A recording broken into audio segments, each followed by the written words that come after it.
April 28th, 1982. I was broke, I was divorced, and I was pissed off.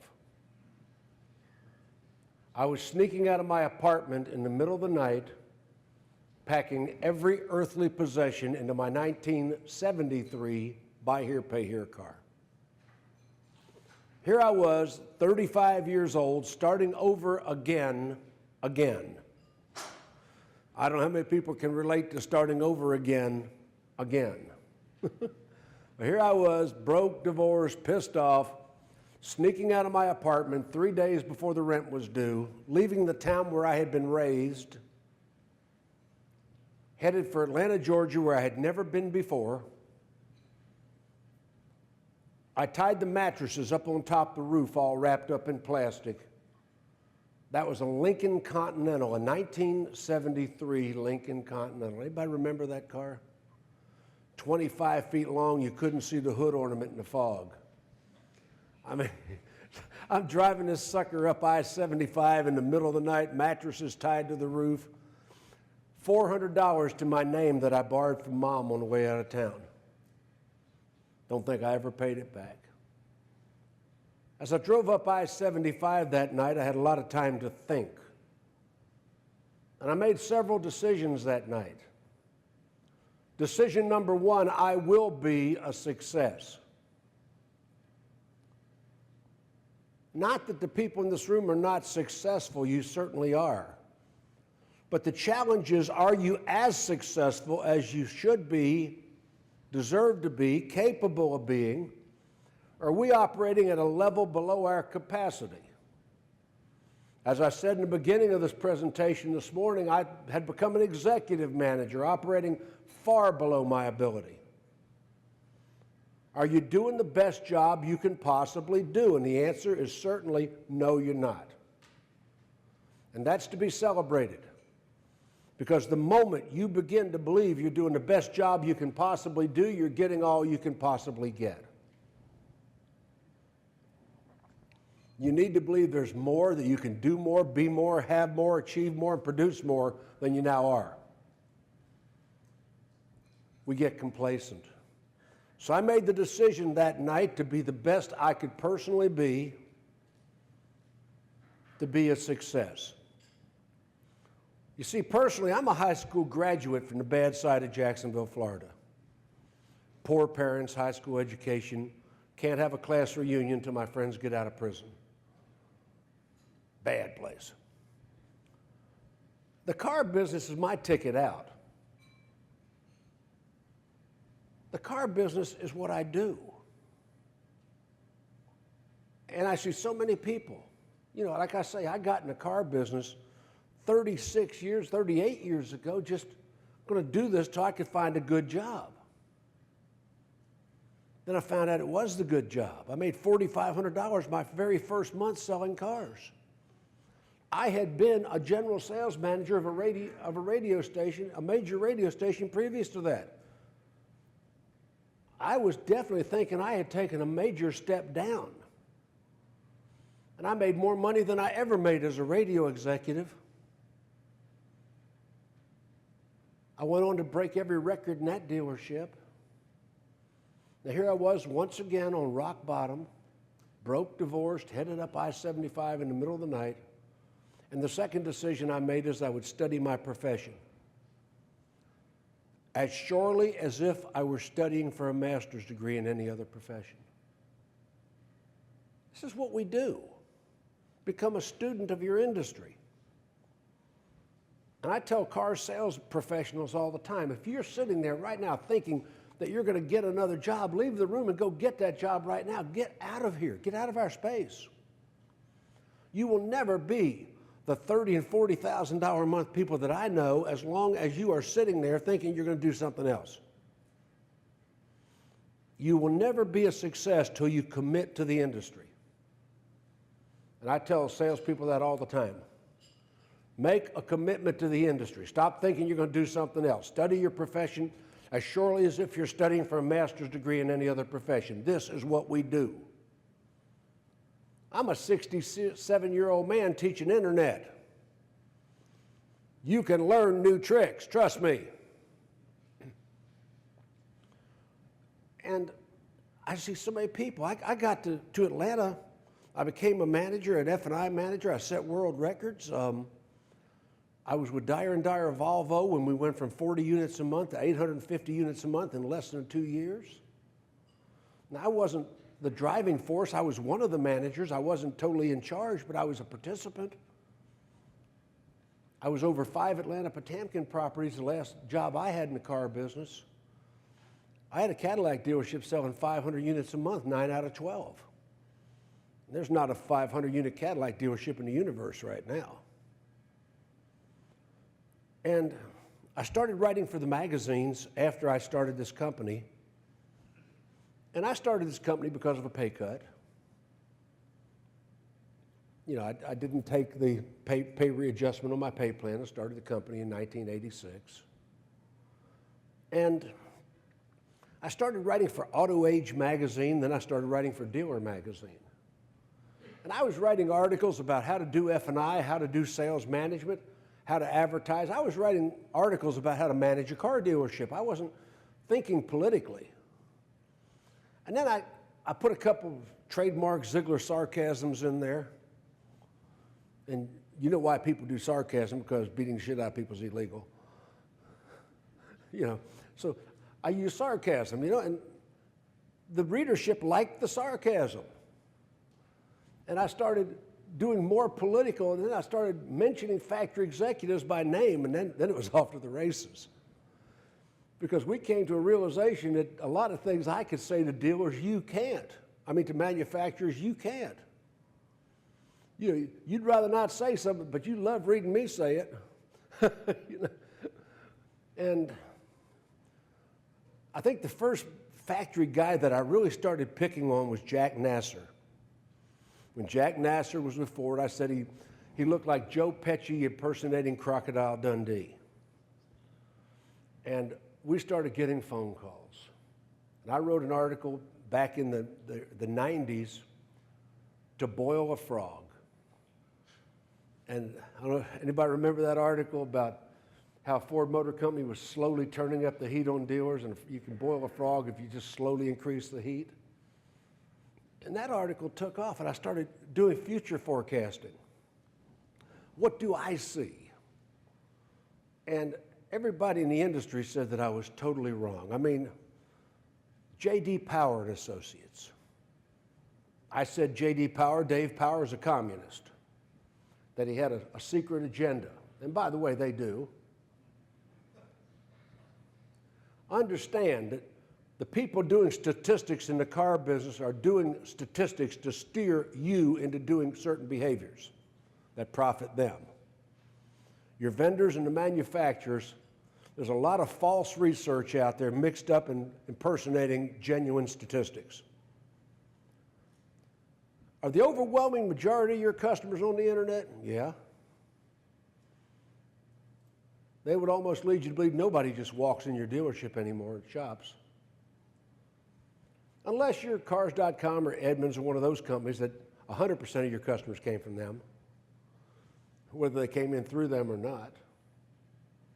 But you're getting a lot of false statistics. I spoke at a J.D. Power roundtable, which is kind of interesting because I sort of made up with them, and I'm on stage, and there sits Dave Power in the third row.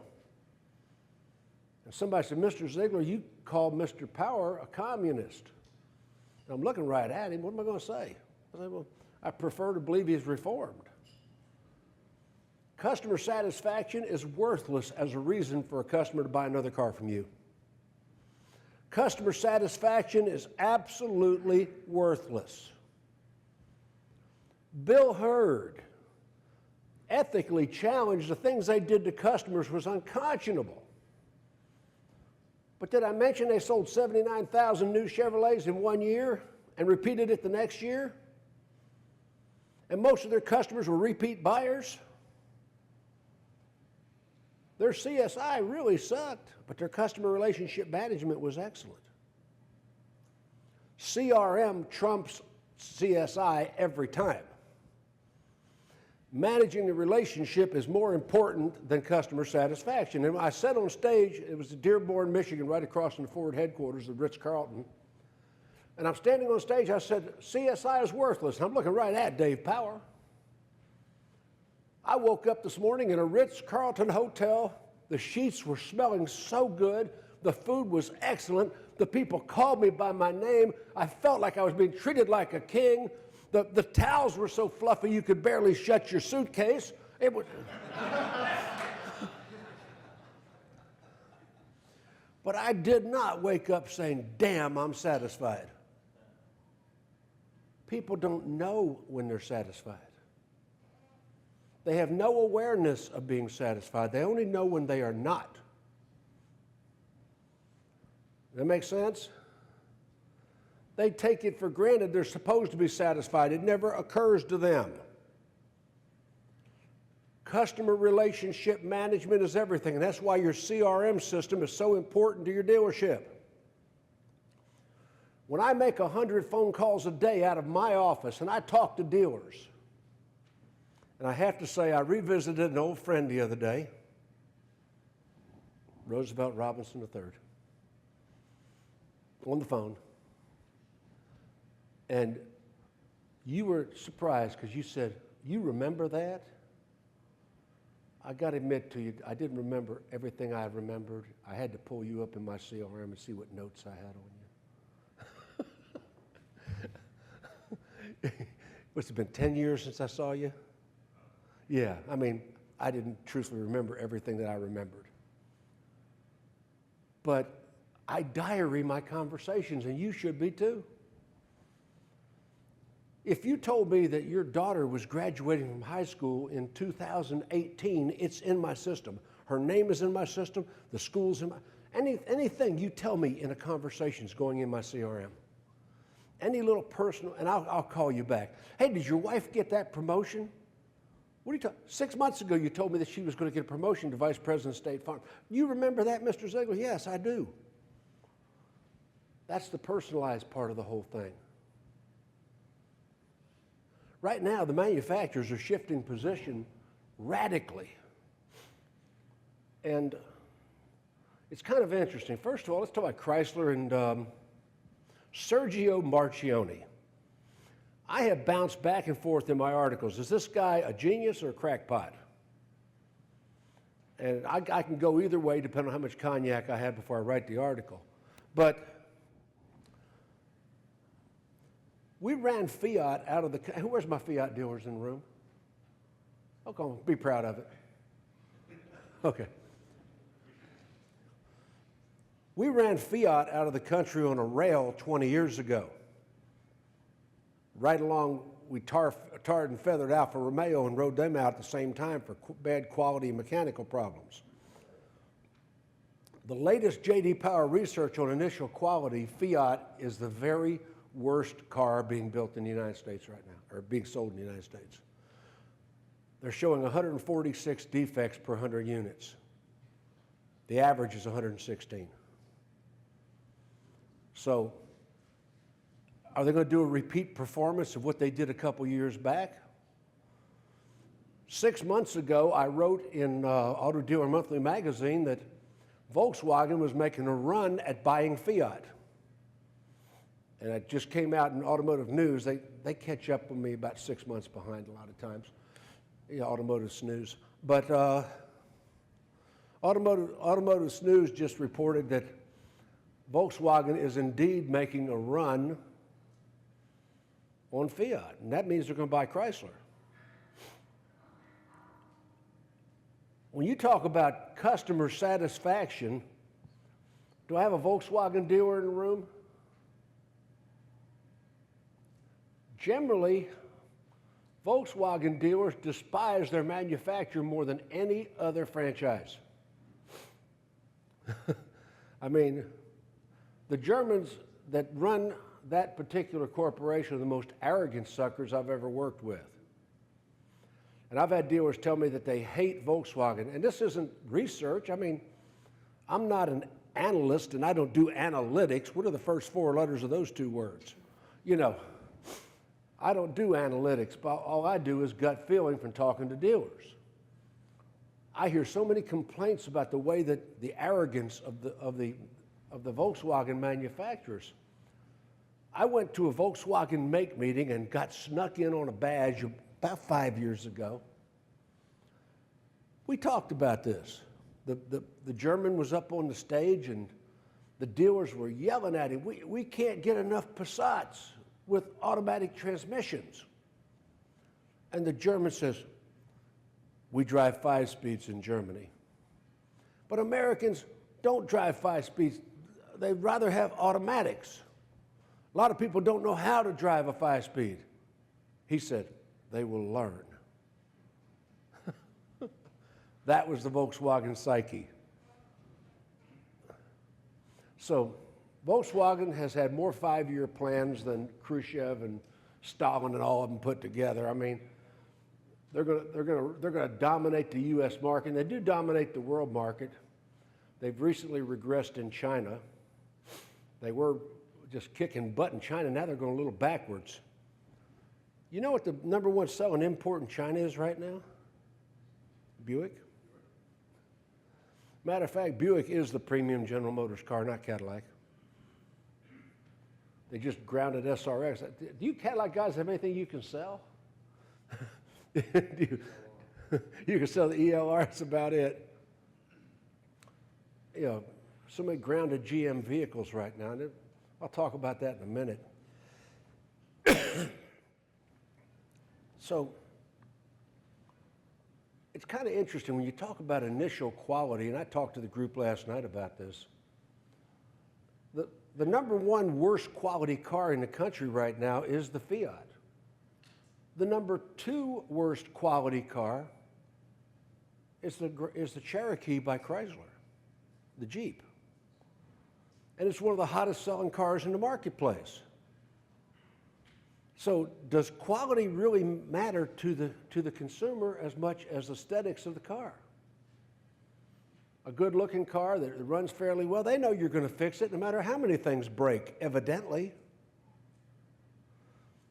They know, one thing that they know from Toyota and even General Motors is we're going to fix the son of a bitch. We will fix it. And the consumers, that's why General Motors hasn't taken a big hit yet. General Motors dealers in the room can tell me that you've just started to feel it. You've just started to get that pushback from the consumers. You haven't felt it until now, but you're starting to get that distrust. And it's going to damage you a little bit. It's not going to be overwhelming. You know, Toyota came through it, Audi came through it. But once again, the difference in the Toyota debacle and the General Motors debacle, Toyota was a little more out front and forthcoming. General Motors hit it and changed part numbers and, and really made a major effort at concealment. General Motors didn't come clean until they were exposed, and that's a fact. Mary Barra, poor woman, I mean, I think she's probably one of the most excellent CEOs they've had, but she's pretty much weathering the heat right now. And of course, she's got some pretty good people. Mark Royce works with her. And I like Royce. I like Royce a lot. He's a car guy, but he's outnumbered by alleged, did I say alleged? They heard me say alleged? Alleged idiots like Alan Beatty. I looked up moron dictionary. There was a picture of an Englishman there. But all in all, General Motors is going to need to make some major changes in their hierarchy. They got some of the best product they've ever had. And when a minor glitch like a $5 ignition switch can get you in that kind of trouble, there's definitely something wrong. Ford Motor Company. Alan Mulally is one of my better friends. I'm on speed dial with him. I'm going to miss him. One of the most affable, down-to-earth guys that ever ran a major corporation. And I butted heads with Ford for years and years. You go back to the Steve Lyons years, and the Jack Nasser years, and there were some people at Ford that I absolutely went to bat, for the dealers against the corporation. They did some pretty despicable things to their dealers, accumulating in the auto collection when they tried to buy their own stores and compete directly with their own dealers. And I was pretty instrumental in organizing dealers to bring that down at the time, and Federal Trade Commission mentioned that to me too. But the current Ford leadership, and this is interesting. I'm pretty good friends with Mark Fields, and I'm real good friends with Jim Farley. And Farley was with Toyota a couple years back, and I wrote an article here about 6 months ago, and I really blasted Lincoln. I talked about how Lincoln had no direction, they had no identity, that they were building these stupid-looking cars with the big ugly-ass grills, and I just really blasted Lincoln. So I get a call from Farley on a Sunday at home. Ziegler, you really tore us up with that last article. You deserved it, Jim. He said, I want you to fly up to Dearborn and meet with our people. So he sent me a first-class ticket, put me in that Ritz-Carlton, that's now some other kind of hotel, but still the same building. Put me in that same Ritz-Carlton across from World Headquarters, and he took me down into the secret depths of Lincoln research, and I had to go through security 2 or 3 times, and I met with their current designers. They fired them since. And, Lincoln does have a future, but they got to stop doing some of the stupid things that the German manufacturers already become famous for. They've got something they're trying to make dealers do called the scent of luxury. Now, I saw the scent of luxury. They're going to make dealers pay to pump an aroma into your dealership that is the scent of Lincoln. I think you and I had that discussion last night. Where'd they get that? BMW, the scent of BMW. They actually want you to pump scent into your dealer. They don't understand relationships sell cars, not aromas and perfume and some of the stupid things they're doing, the fascias on the dealerships. I work with Motor Works in Barrington, Illinois. And I can't take any credit for Motor Works' success. They were selling 500 units a month. I mean, I didn't do that. They were already doing that when they met me. I made them a little more profitable, but there wasn't that much improvement to be done. The manufacturer, they've got a showroom as big as a football field. Mercedes, separated by a partition. BMW, separated by a partition. Porsche, separated by a partition. Infiniti, separated by a partition. Land Rover, Cadillac, all in the same building. 500 units a month. They're killing it. Every one of the manufacturers made them put their signature fascia on their part of the building. At a separate entrance into that part of the showroom. So they got the little Infiniti front and the little Cadillac front, and quit it. I mean, they're micromanaging your furniture, for heaven's sake. I got dealerships in cow pastures in Florida with rusting cars on the lot selling 200 units in a market that should be doing 25. It's not about that. It's about us, and they don't get us. Manufacturers have no concept of how to sell a car. They're bad at it. And they've always been bad at it. That's why they've always failed. And they want us to be like the Apple stores. And if Apple had more competition, that might not work. One price, I don't care if you're one price. I probably have a couple one-price dealers in the room. But the consumers are going to demand negotiation. When Saturn went out of business, and I predicted that, oh my God, I was all over Saturn. In the words of Groucho Marx, if we don't sell too many of these, we might break even. Quit it. Even Saturn did what they call wiggle on the trade. CarMax? CarMax is right now one of the highest priced sales organizations per unit. You buy a car at CarMax, you paid a couple $1,000s too much, but they got the public positioned to believe they're the low-cost provider. The public is positioned to believe you're going to get a good deal if you go to CarMax. It's all image, every single bit of it.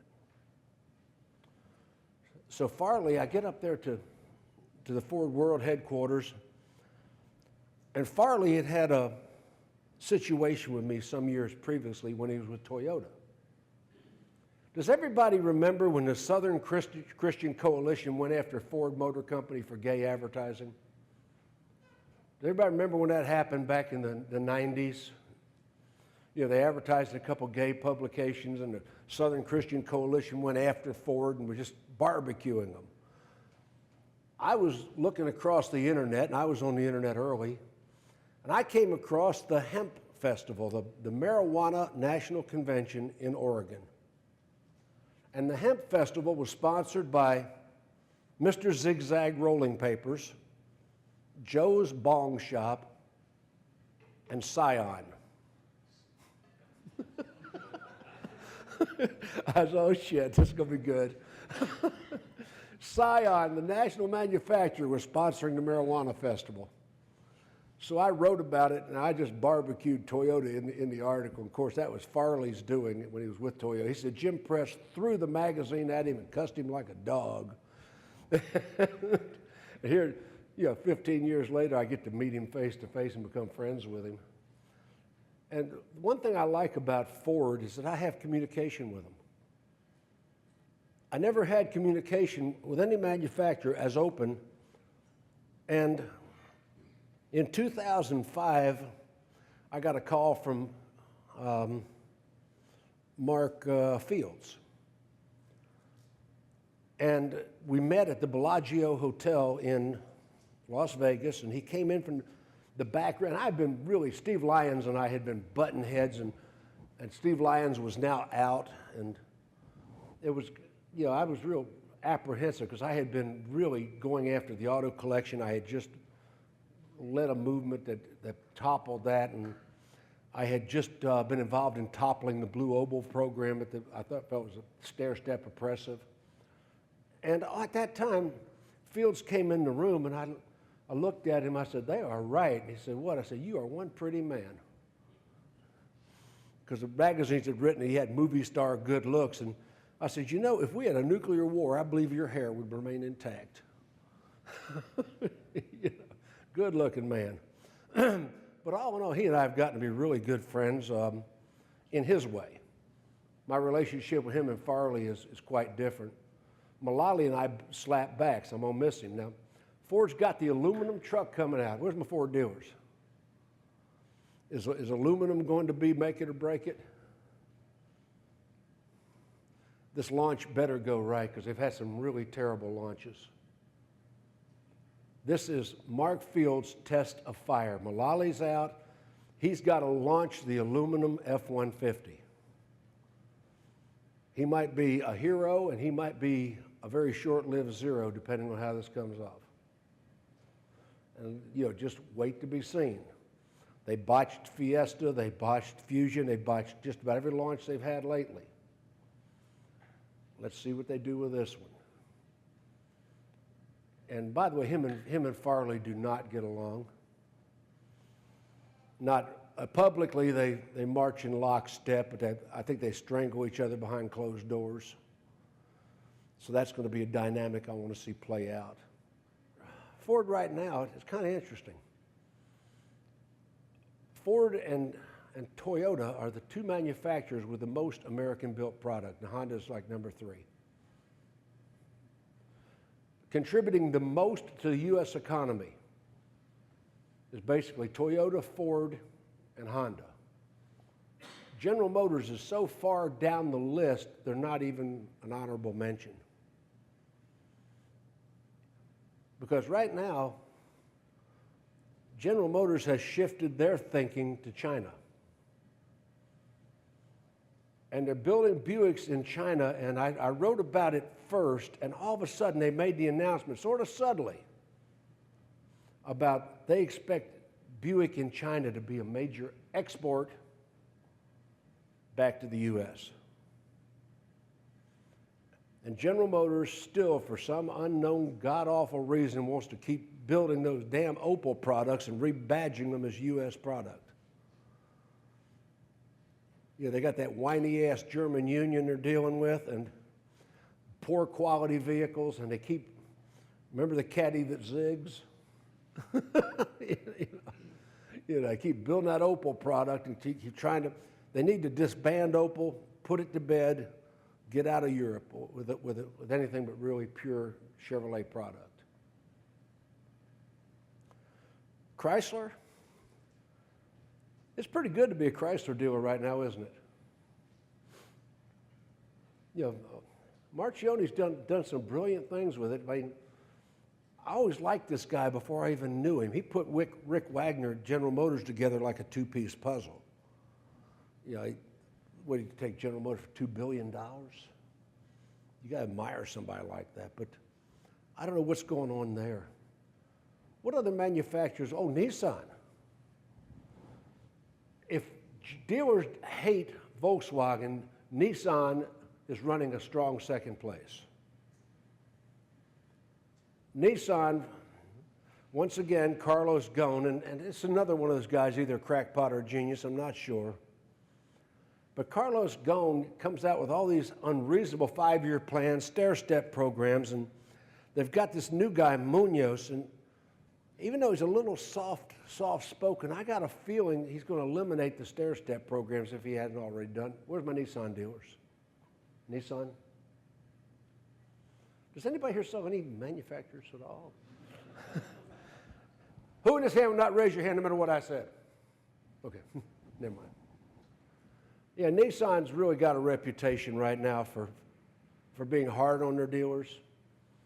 I've got a dealer in Texas, Arkansas, Louisiana, I mentioned him earlier, one of the top Nissan dealers in the country, and they abuse him equally with a guy that sells 25 units a month. I mean, they're non-discriminatory in any way. The stair-step program's overbearing and unreasonable. Honda's had some missteps. I know I got a lot of Honda dealers in the room. I know who you are. And you don't like to admit it, but Honda has had some quality issues because of decontenting. They decontented the Civic, they decontented the Accord, and Toyota and Honda both started decontenting, which means they took features out of the cars to keep the price what they feel is competitive. And it hurt Honda. Honda took some bad reviews. They're coming back. But Honda took some market share hits. If I had to say the best manufacturer to work with right now, the very best manufacturer of all manufacturers, I would have to say Kia. Of all the dealers that I see talking to me about how things go with the manufacturers, Kia seems to really take care of the people. So does Hyundai. If you want to have a franchise that's dealer-friendly, those would be the two. BMW, Mercedes are scared to death of Audi. Is that a fair statement?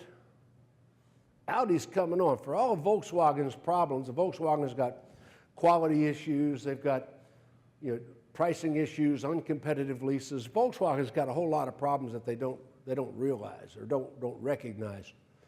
By the same token, Audi is putting out world-class product. When I went to Dearborn and I was in the research laboratory of Ford Lincoln, they're not benchmarking BMW, they're not benchmarking Mercedes, they're benchmarking Audi. The luxury segment, Audi is the benchmark. That's who everybody is gunning for, and that's who they believe is going to be the standard. So as we look at the luxury market right now I know I got a Mercedes dealer. And do I have BMW Mercedes dealers in the room? We're getting toward the end of the month. You're going to start getting calls to punch your RDR cards. They're more interested in bogusing up sales than really selling the units. You know, punch those cars, sell them to your fleet departments, your loaner departments. You know, you start getting those calls right at the end of the month, and that's about to start happening. Everybody knows it. Yeah, and they're worried about our CSI. You know, I've been in dealers' offices when 3 manufacturers in a row called wanting to punch the cards at the end of the month. Because everybody is shifting market share. Chrysler has shown a 45% increase on the Cherokee every quarter recently. Thing's taken off. You know, and it's all design. What manufacturer have I not mentioned?